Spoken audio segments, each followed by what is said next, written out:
You are 25 years old. You are about to sign a document that will cost you $73,000 and 5 years of your financial life. And the worst part, it is going to feel like the best decision you have ever made. Here's what you need to understand before we run the full numbers. The dream car purchase is the single most common financial mistake made by people in their mid 20s who are finally earning real money for the first time. Not because they are stupid, not because they are irresponsible, because nobody ever showed them the complete cost before they signed. The sticker price is not the cost. The monthly payment is not the cost. The true cost is a number that does not appear anywhere in the dealership folder. And by the time most people calculate it, they are already 31 months deep and sitting in a parking garage on a Tuesday night, doing math they should have done 3 years earlier. This is that math, done now, before you sign. The smell hits you first, leather and newness, and something faintly chemical underneath, something that smells like ambition. You are sitting in the driver's seat of a 2024 Camaro SS, mosaic black metallic, and the salesman has stepped away to run the numbers. Both of you understand that means the deal is already done. You just have not signed yet. You are 25. You have a job that pays real money for the first time in your life. Not life-changing money, not never worry again money, but money with commas in it. And after years of watching every dollar twice before spending it once, commas feel like oxygen. The seat wraps around you like it was built for your body. The steering wheel is cool under your hands. Outside, the dealership lot glitters in the afternoon sun, all chrome and optimism, and you think, I earned this, not just the down payment. This moment, this specific version of yourself sitting in this seat. The salesman comes back. Inside his folder is a number, $947 a month. 60 months, 7% APR on a $48,000 car. Right at the national average for a new performance vehicle in 2024, though he does not mention that part. He says the payment, like a fact of nature, like weather. You sign, and for the first 15 minutes on the highway home, windows down, sound system doing something to your chest that feels almost physical. You feel something you have been chasing your entire life without knowing it. You feel like somebody. Here's what nobody tells you about that feeling. It has an expiration date, and the billing cycle starts immediately. Within a week, everyone knows about the car. Not because you announced it, you did not have to. You pulled into your friend Marcus's driveway on a Saturday afternoon and the energy shifted. The way energy shifts when something expensive enters the room. 3 people walked outside to look at it. Your cousin circled it twice without speaking. Your mother, who has never once cared about cars, asked you to drive her somewhere on Sunday and sat in the passenger seat with a posture that was just slightly more upright than usual. You understand without anyone saying it that the car has done something social you could not accomplish alone. It has made you legible to people in a language everyone already speaks. Status, arrival, proof. So you lean into it. You park in visible spots. You leave 10 minutes early just to take the long way. When people ask about it at parties, you say, it is just a car, in a way that invites them to disagree. They always do. A coworker who barely acknowledged you starts stopping by your desk. A woman you have been trying to impress for 2 years suddenly wants to go for a drive. Even your father, quiet, practical, never wastes a word, puts his hand flat on the hood one evening and says, nice machine. And the way he says it lands somewhere in your chest you do not have a word for yet. You mistake all of this for respect. You do not realize yet that admiration and respect are two completely different currencies. Admiration fades when the car does. Respect compounds quietly.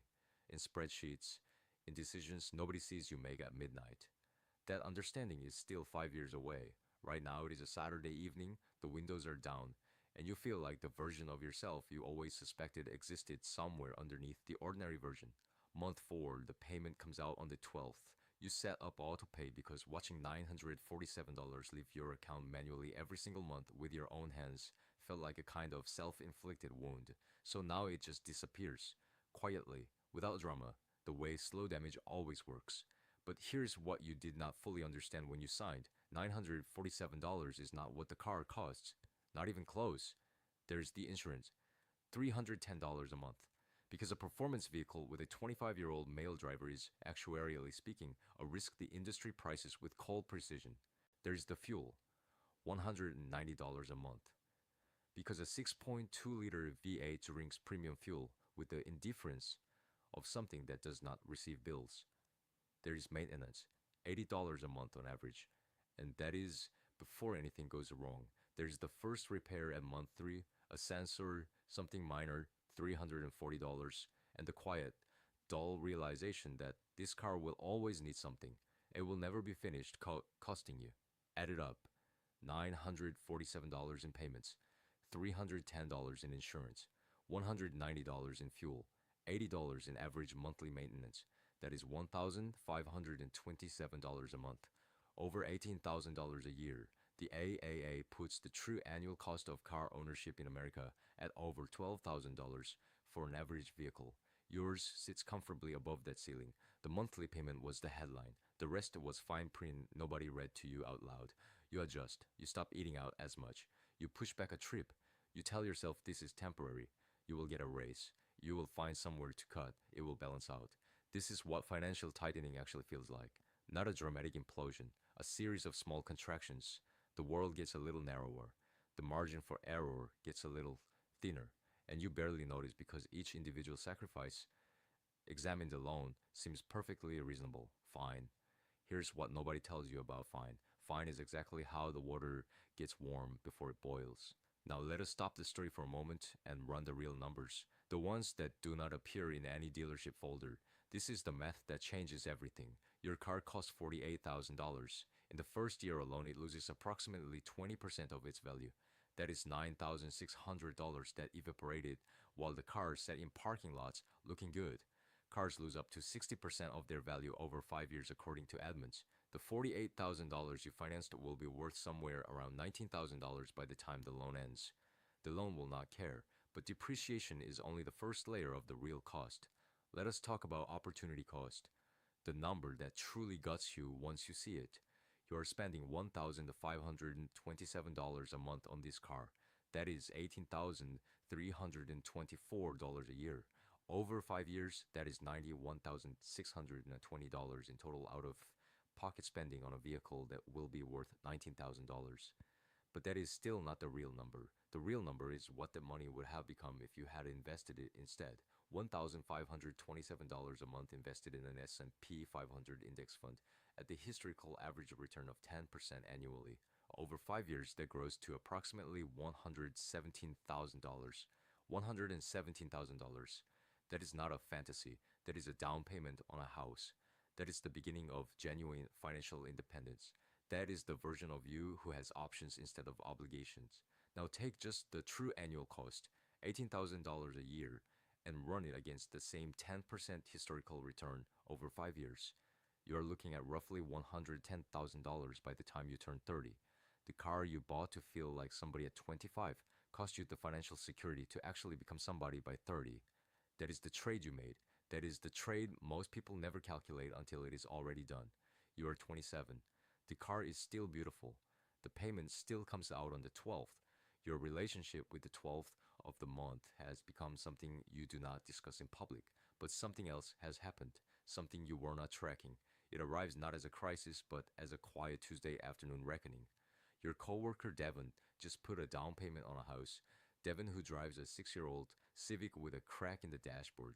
Devon, who you have worked alongside for 3 years and never once had a conversation about finance with. Devon, who is 27 years old, same as you, same company, makes within $9,000 of what you make. You do the math one night, along with your phone calculator. Devon was putting away $1,200 a month. Automatic, invisible, an index fund that nobody at any party ever asked him about. No admiring glances, no Saturday driveway moments. Just a number growing quietly in the background, indifferent to whether anyone noticed.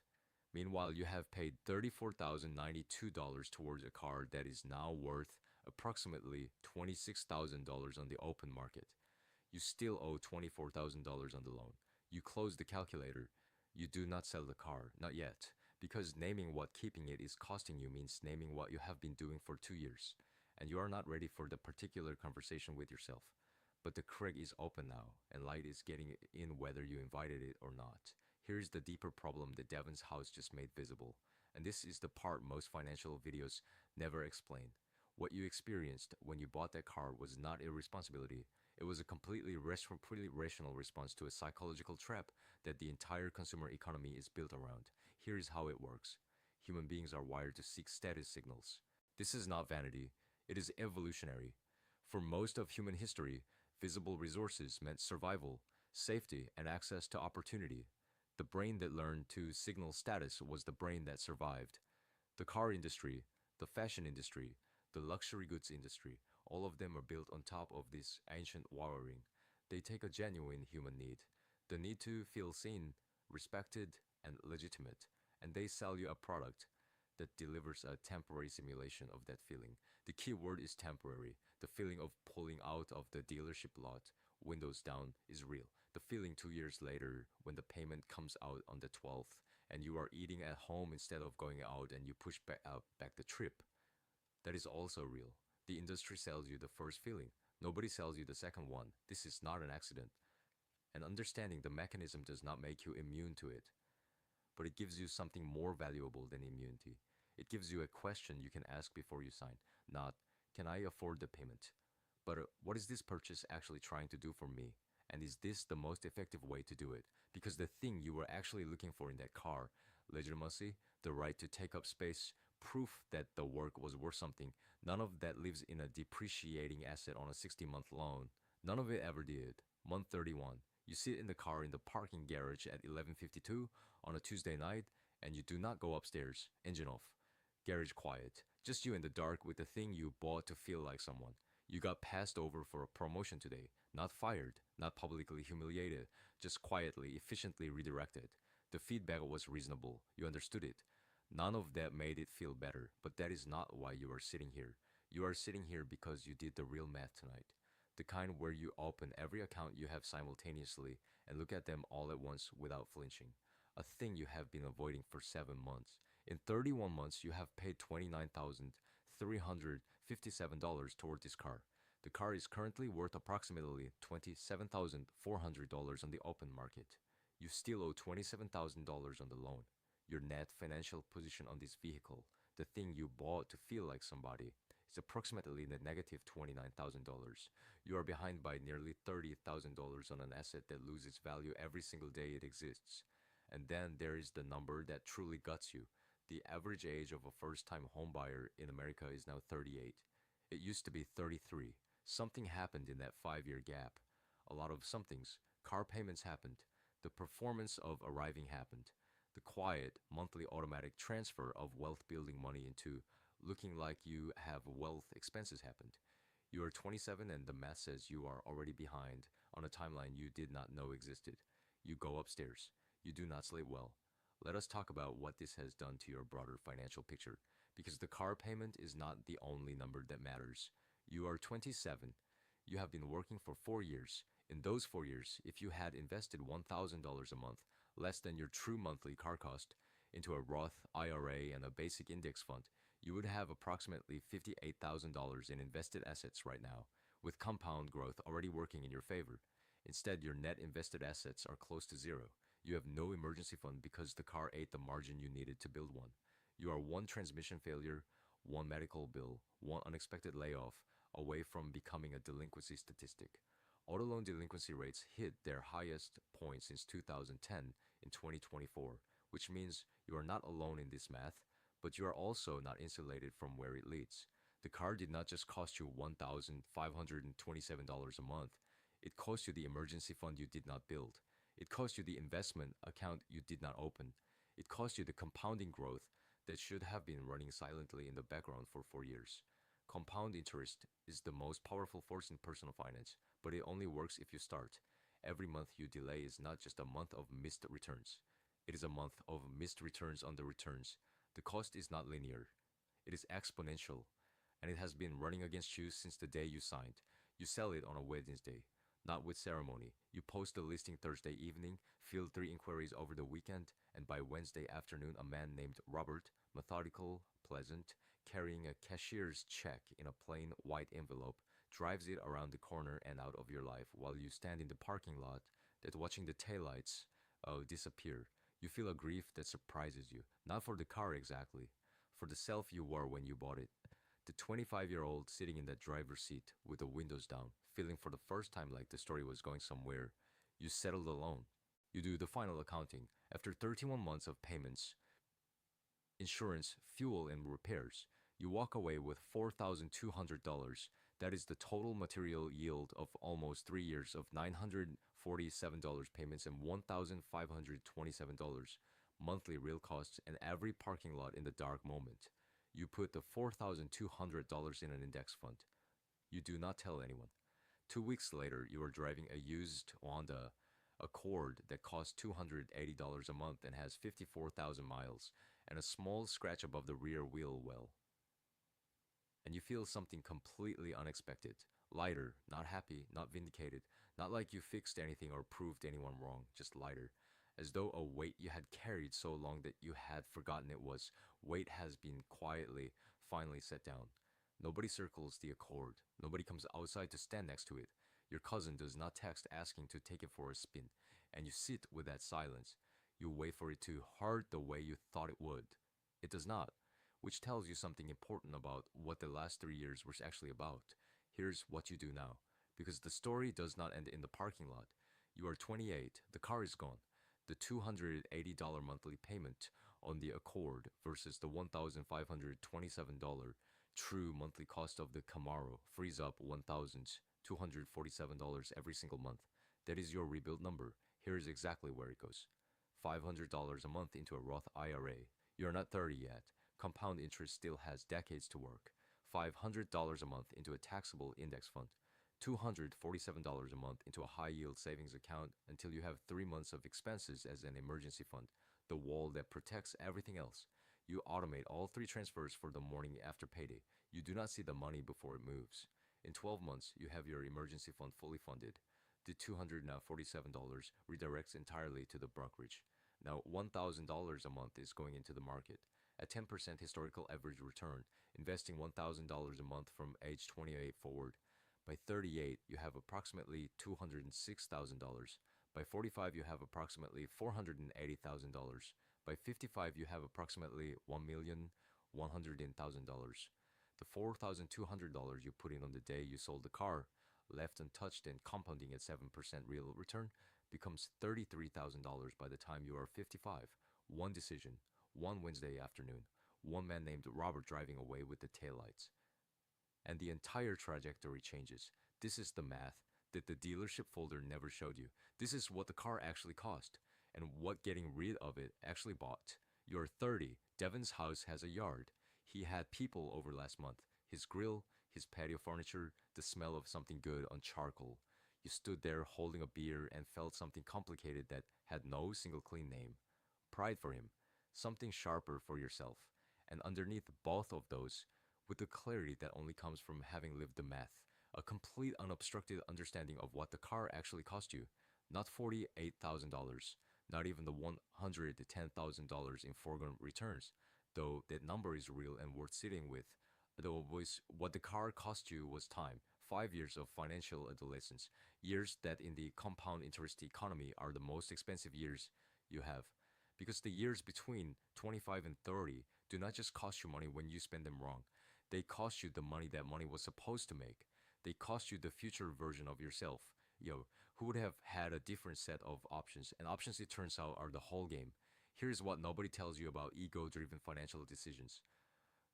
They do not feel like ego at the time. They feel like reward. They feel like self-respect. They feel like, I worked for this. I came from nothing. I finally get to have something beautiful. And that feeling, though, while the desire underneath it, the hunger to be seen, to step out of the smallness you started in, that is not a character flaw. That is one of the most human things there is. But the car never actually delivered that. It delivered the performance of it, the suggestion, the temporary rented appearance of having arrived. While the actual arrivals, the equity, the account balance, the compounding net worth, the freedom to say no to things that do not serve you, kept receding further into a future that never quite came. At 30, you understand something that was impossible to understand at 25, not because you were naive, but because you had not yet lived enough of the math to feel it in your body.